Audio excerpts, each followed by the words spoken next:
Hey everybody, Josh Sigurdson of World Alternative Media here, and we have more evidence of the climate change hoax that is being exposed before our eyes. This out of whatsupwiththat.com. It says, how to push a climate crisis hoax. Florida's record ocean temperature. And we've been reporting lately on how they've been manipulating the data, the weather data across the board to make it look like places are at record highs. Instead of measuring the temperature at 2 meters above ground, they have been measuring the temperatures at ground temperature level and then claiming that we're seeing record high temperatures, which is false. At the same time, we have the ClimateGate emails from years ago that showed that all these climatologists were colluding with each other and getting money and faking data. We also have, of course, what recently happened. A whole bunch of climate researchers and climatologists came out to expose and blow the whistle on the climate change hoax. We did a video on it called Climate Change Hoax Exposed, Climatologists Blow Whistle, Massive Cover-Up. And in that video, which you could find on Rumble or BitChute or one of those places, they acknowledge that temperatures have not changed in 15 years and haven't gone up at all. And generally speaking, 1998 was the last most hot year on record worldwide, if we are looking at all data. And that was, back in 1998, 2 decades after they said that there would be an ice age. And it's been more than 2 decades since then. And they're back to, well, maybe it's an ice age, maybe the ice caps are melting. Well, pick one, because after an ice age, the ice caps will always melt. Well, nonetheless, with this latest story, we have more examples of the fraud, the way they fake data in order to push their agenda forward, which of course ends with 15-minute cities and food rations and gas rations and basically social credit scores, carbon credit scores, and the enslavement of mankind. So we're going to get into this and much more today, my friends. I urge people to check those links below and go to heavensharvest.com for long-term storable foods that are non-GMO, heirloom seeds, water filtration and storage, and books on how to get started. We also have organic kits. Use code WAM, W-A-M, and you get free shipping on much of these products in the U.S. And even if you don't qualify, I still urge you to use code WAM. Again, this could save your family. This could save your life, so you aren't eating that mRNA food in a ration line later on, eating Bill Gates food. My goodness, my friends, this is how we win against the Great Reset, and you need to get on it today. Stop waiting. They're destroying the food supply. They're using the climate hoax in order to do so, and this is your chance to shine. This is your chance to save your family's life, and you're actually already saving money on it versus inflation today. Never mind when the shelves are empty later by design and inflation is so much worse. Also, make sure to check out our GoGetFunding.com campaign as well as our Patreon and our Subscribestar to help support us in our film of regarding the 15-minute cities. I went to a 15-minute city, spent weeks there. I was reporting on it. I spent over $10,000. I have $0 in my account. I can't pay rent. I can't pay anything right now. So I'm pretty screwed, but it's all worth it for the truth. And thank you to those who've raised $4,316 thus far of that $10,000. I really appreciate it. You guys are the heartbeat of independent media, and you're keeping the truth alive. So check those links in the description. Anyway, let's get into this. So, as this article says, how to push a climate crisis hoax, Florida's record ocean temperature. Well, let's see how they are faking this data. It's by an article by Jim Steele. It says, the formula is simple. Take an extreme temperature limited to a period of a few days from only one extremely tiny location, then encourage clickbait media to push the narrative that it represents the climate crisis caused by CO2 and threatening the whole Earth. A buoy in Manatee Bay, managed by the Everglades National Park, is located north of Key Largo and indicated by the 2 red arrows illustrated below. And you could see on the map there, there's one version of it that's zoomed out. And it says here, the official buoy data, upper left graph, shows water temperatures bounced between 90 degrees Fahrenheit and 101 on consecutive 2 days, then plummeted to 85 to 86 Fahrenheit over the following days. Clearly, those water temperatures were being driven by dynamics other than rising CO2.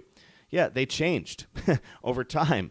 Nonetheless, the PBS NewsHour pushed notorious alarmist journalist Seth Borenstein's report, pushing the hoax with the title, South Florida water temperatures hits triple digits, may have set world record for warmest seawater. Everyone be scared.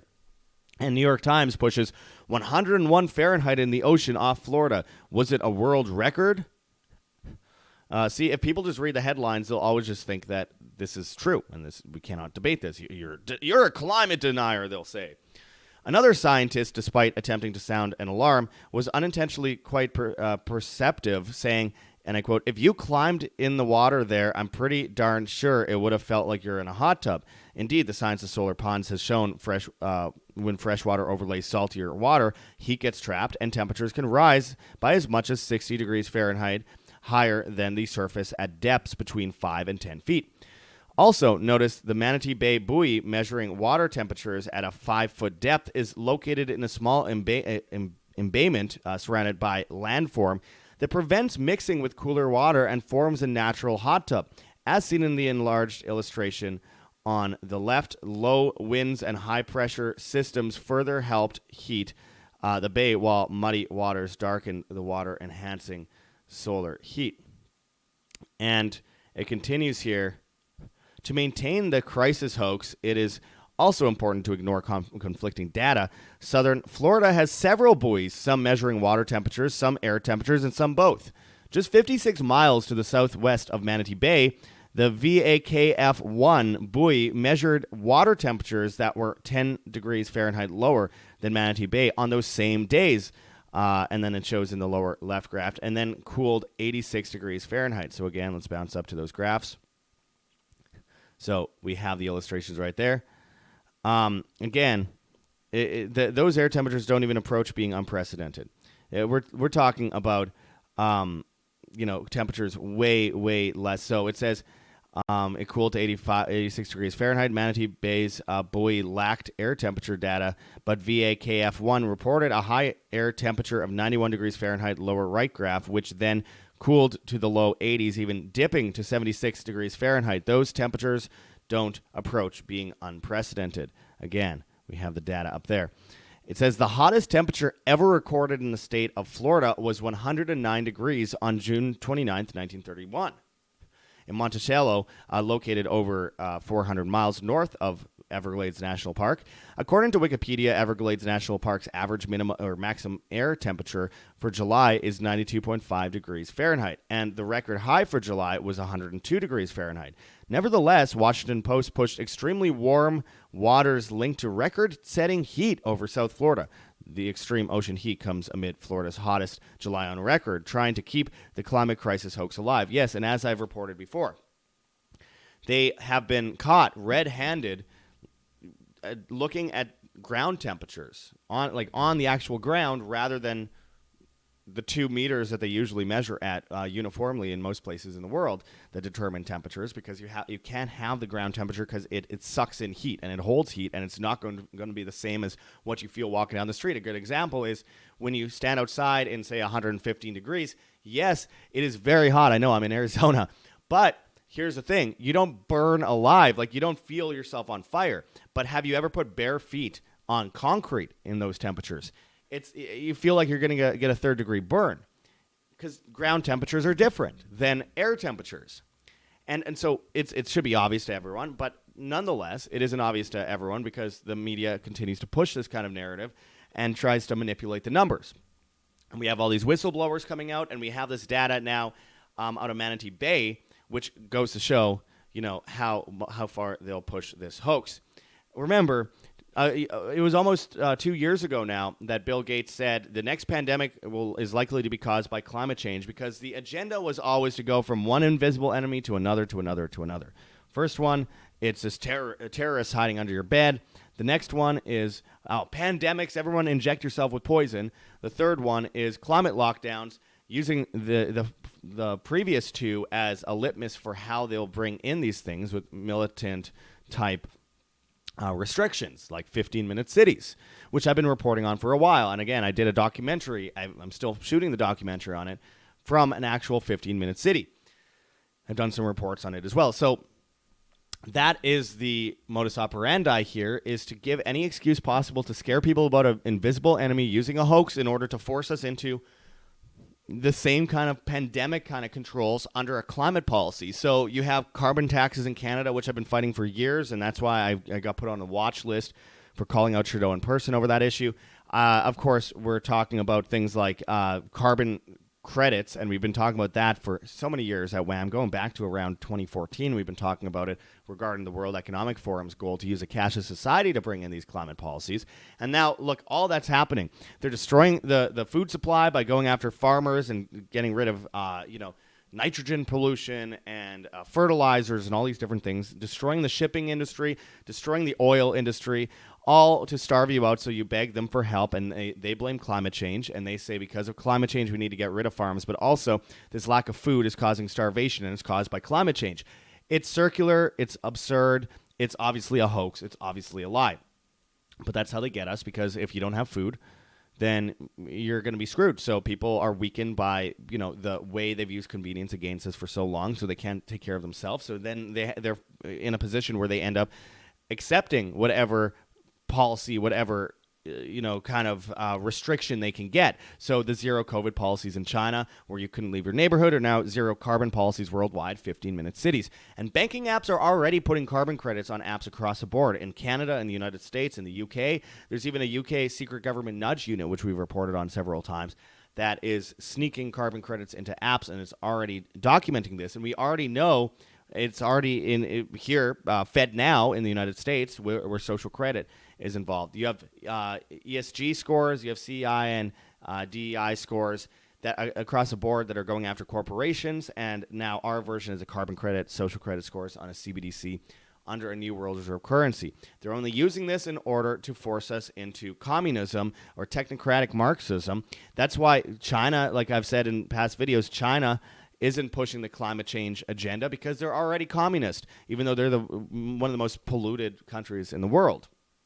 It's because they don't care about that stuff. It's meant to cause the downfall of a civilization so they can move us into a new system. And so that's why they're not pushing this stuff in China. That's why Greta Thunberg, when asked about China, refuses to talk about China.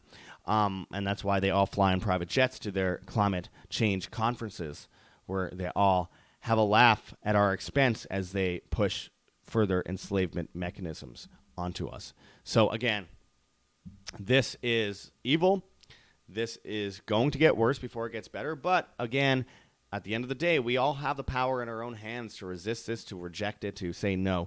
And a big part of that is just basic preparation, because they want to go after your ability to eat, your ability to take money out of the bank, your ability to have shelter, your ability to cool yourself in the summer and heat your home in the winter, your ability to just do basic things under the guise of guilt, like you're killing grandma. It's just like the pandemic nonsense that they pushed before. And that's why they've put out articles like this, and Bill Gates' next pandemic likely to be caused by climate change. Yeah, that's always been the goal.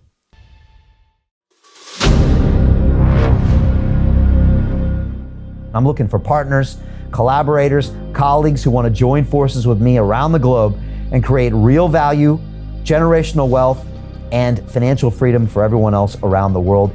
Get involved in the cryptocurrency markets, get involved in the NFT markets. This is your moment. Life all comes down to a few moments. Don't let this pass. Now it's not too late. Next year's going to be too late. Ultimately, this is about freedom. That's the way I see it. This is about giving power back to the people and enabling billions of people worldwide to use the financial markets to improve their lives and those of their friends and their families and their communities. Honestly, I think it's a violation of human rights not to allow people basic access to financial services.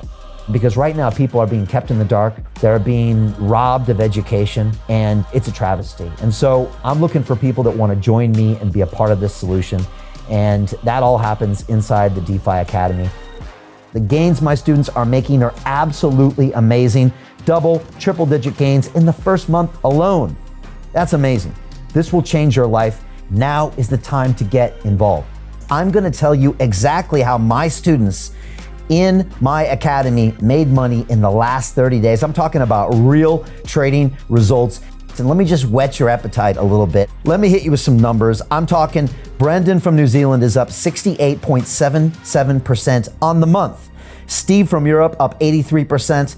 Albert in Singapore up 169.9% on one single trade. I got Susan up 153% on her call options alone, also rocking 139% returns and 442% returns as well on individual trades. These are people that are changing their financial future in the last 30 days, but it's based on trading discipline. I've graduated over 500 students from inside my academy from over 54 countries around the world. It's amazing. When it comes to crypto, DeFi, and blockchain, we love this space. We truly believe it's the future. This is down to our core. It's authentic to what we're doing, and everybody can tell through the camera because you can't make this stuff up. If you're watching me now, wherever you are, I implore you, take 60 seconds right now and join my academy. Apply today. Now you've got a chance. Life all comes down to a few moments. What are you going to do? What's the choice that you're going to make?